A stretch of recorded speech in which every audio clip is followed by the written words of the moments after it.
on. We all know stuff about stuff, but no one knows more stuff than Josh Clark and Chuck Bryant, who host the hugely popular podcast Stuff You Should Know.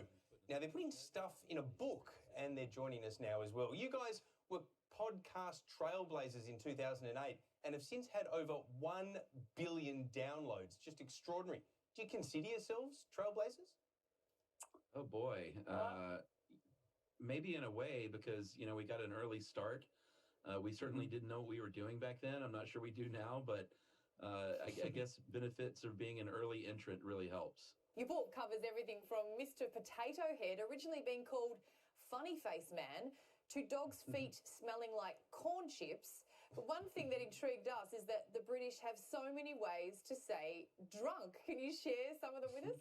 Yeah, there's, I think, at least 3,000 documented words in English that the British use to say drunk.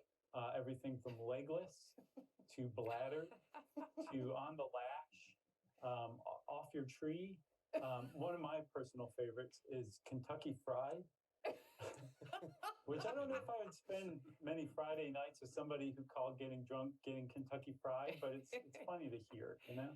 You both believe there's something interesting about everything, but surely there are some things that are just truly unremarkable. Well, we have a full episode, I think, that wasn't interesting, and it's kind of gone down in Stuff You Should Know history as a running joke that our episode on jackhammers.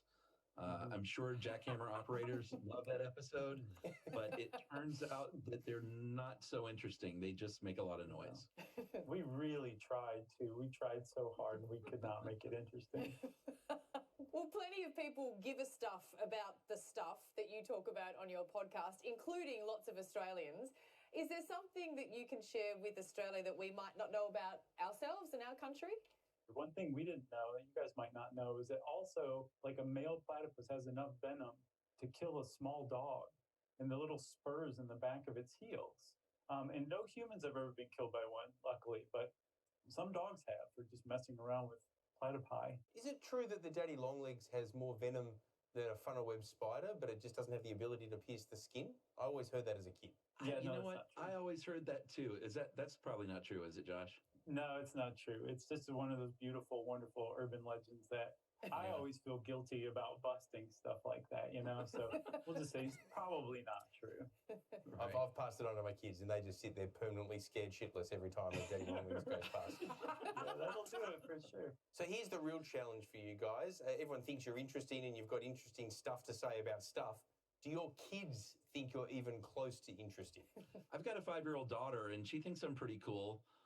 And in fact, right before, as I was putting her to bed, I told her I was going to be on Australian television, and she's just fascinated by Australia. So she's hoping she can watch it on YouTube or something at some point. And my kid has 4 legs, but she finds me endlessly fascinating. So I'm happy to report. Okay.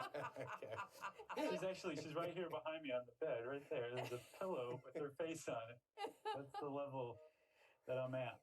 Well, Josh and Chuck's book, Stuff You Should Know, an incomplete compendium of mostly interesting things, is out November 24. Guys, I'm off to smell my dog's feet. Thank you so much for joining us. Thanks for having us. For having us. I won't be doing that. We're going to take a break. More Project after this.